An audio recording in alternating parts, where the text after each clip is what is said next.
Ladies and gentlemen, boys and girls, क्या आप जीवन में आगे बढ़ना चाहते हो और सफलता की चोटियां छूना चाहते हो तो फिर ये चैनल आपके लिए, क्योंकि मेरा पैशन, मेरा प्रोफेशन, मेरा मिशन, मेरा विजन आपके इस सफ़र में आपका हम सफ़र बनूं।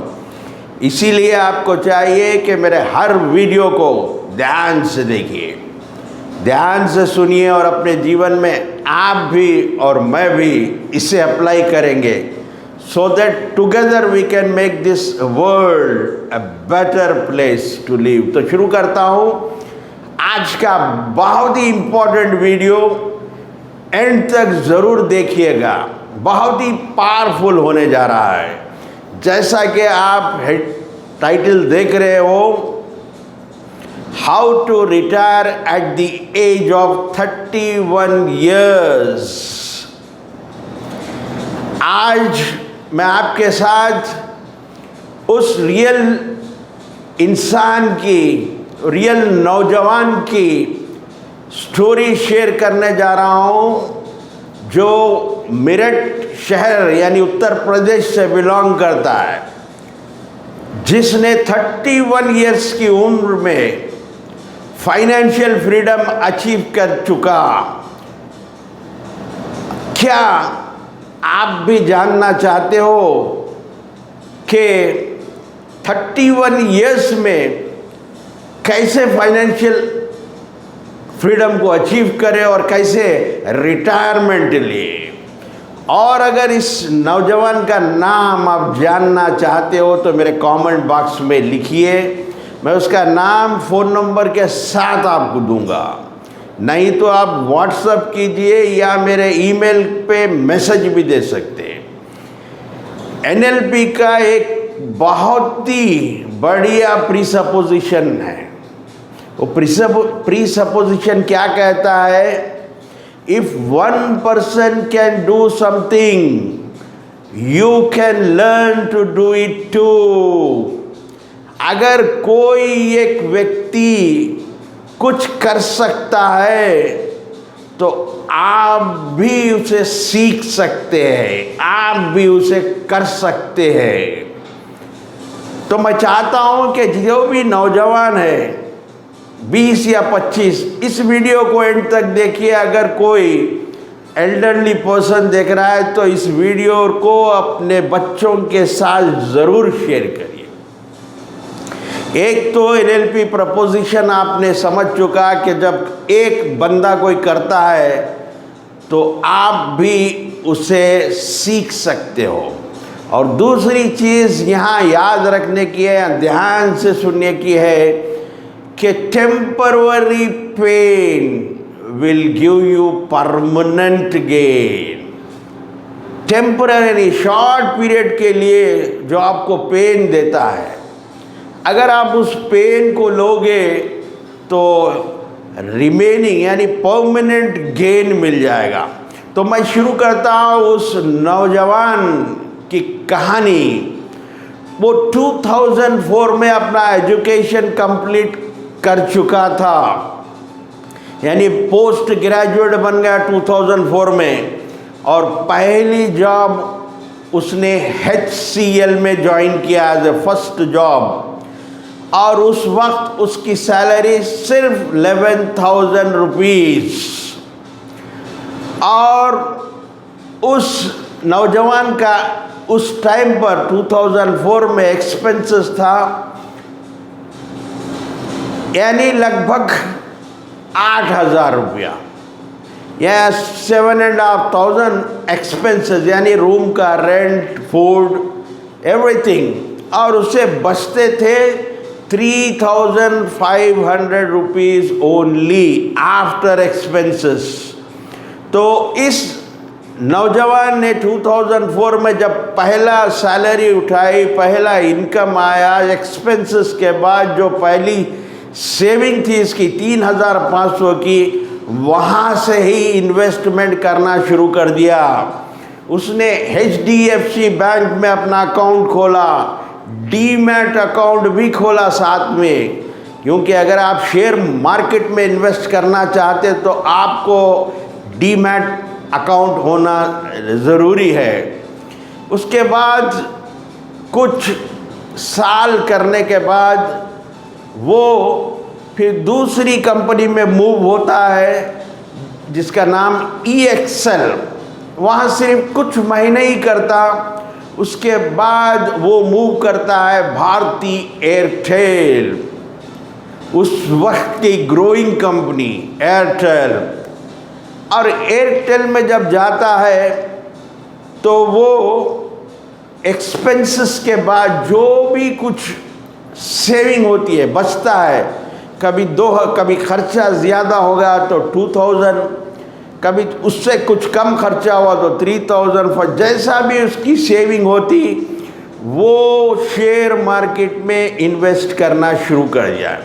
जबकि उसे कोई शेयर मार्केट की नॉलेज नहीं थी, उसने शेयर मार्केट को स्टडी नहीं किया था, समझा नहीं था, उसको पता ही नहीं था कि बैलेंस शीट कैसा देखते हैं, उसे पता ही नहीं था कि कब बाई करे और कब सेल करे। बस उसे इतना ही पता था कि बड़ी कंपनीज के शेयर्स सस्ते दामों में लेना, चीप प्राइस में लेना बड़ी कंपनी, और वो इन्वेस्ट करना शुरू कर दिया। जैसा कि वो जिस कंपनी में वो काम करता था, पहला एयरटेल में इन्वेस्ट किया, रिलायंस जैसी कंपनी में, HDFC बैंक में इन्वेस्ट करा।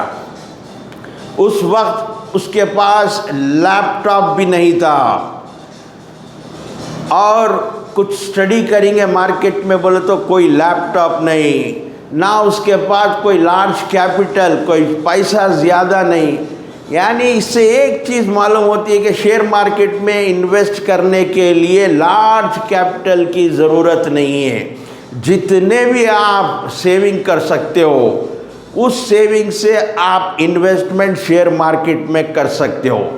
उसके बाद 2 साल इन्होंने एयरटेल में काम किया, बहुत अच्छा काम किया, हार्ड वर्क किया। उसमें इस नौजवान की salary from 11,000 it has increase to 33,000 rupees.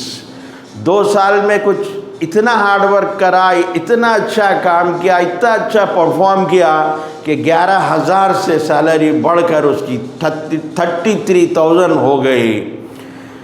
बस दिमाग में, माइंड में एक ही बात थी, एक ही चीज़ का फोकस था इस नौजवान में, पैसे को सेव करे और उसे इन्वेस्ट करे।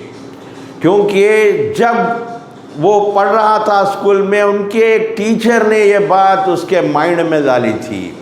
वो कहा था कि अगर अब मेहनत कर लोगे, 8th क्लास से लेकर पोस्ट ग्रेजुएशन तक अगर आप मेहनत कर लोगे, उसके बाद की लाइफ आप मस्ती कर सकते हो। तो ये इसके माइंड में, इसके सबकॉन्शियस माइंड में चली गई।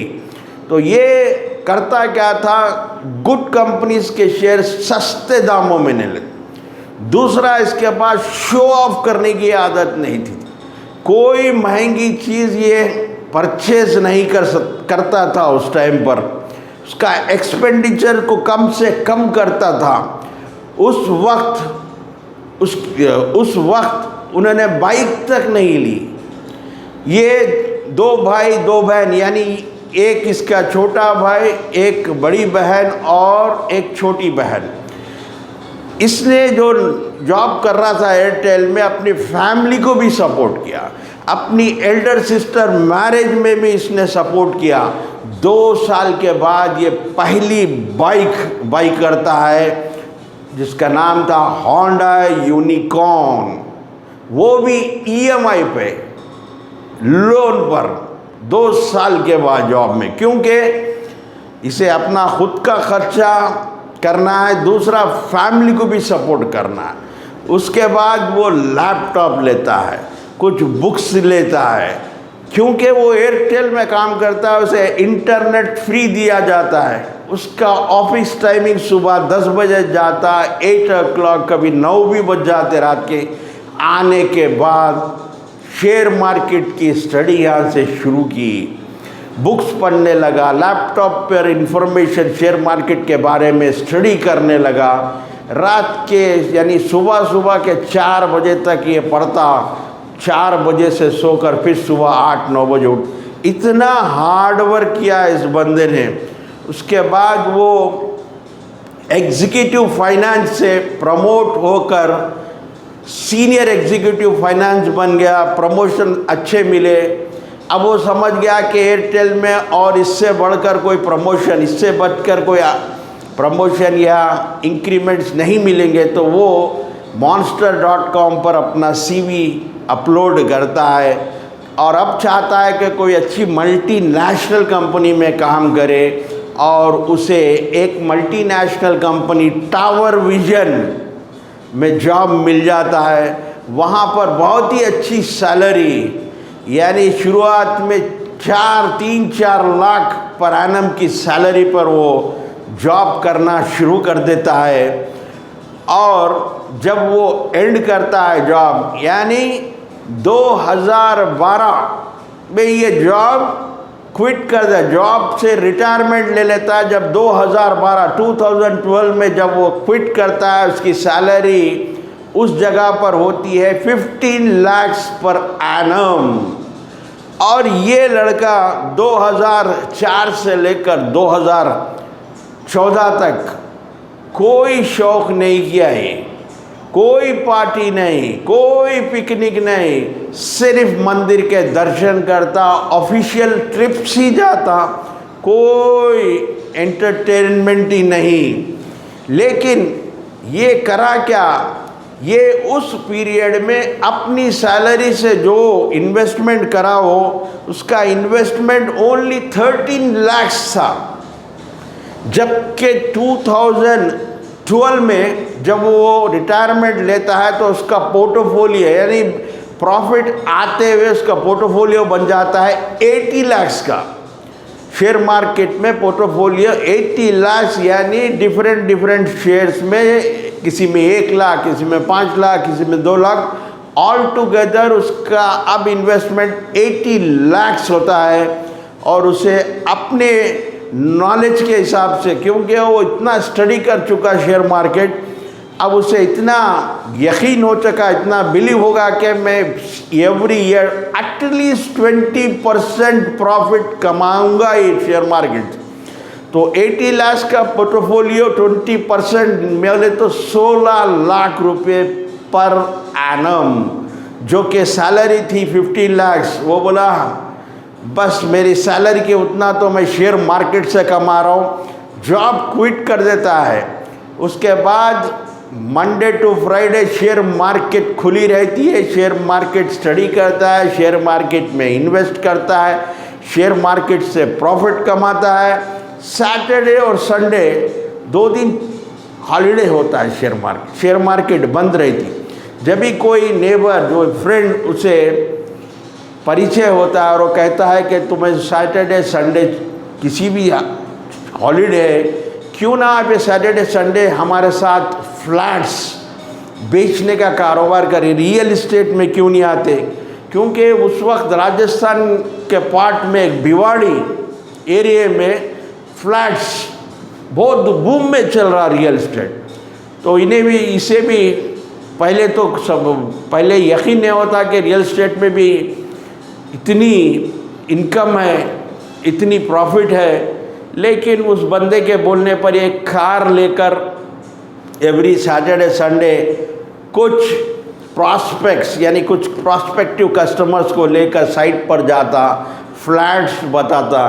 क्योंकि इस बंदे की कम्युनिकेशन स्किल अच्छी थी, अंग्रेज़ी थोड़ी आती थी।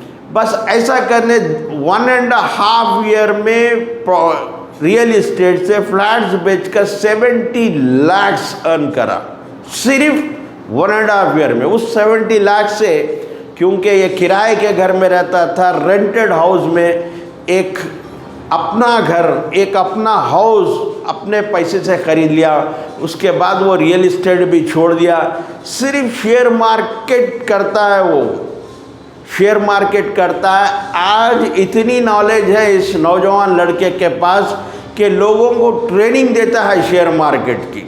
इससे इस ट्रेनिंग में अलग से अर्न करता है।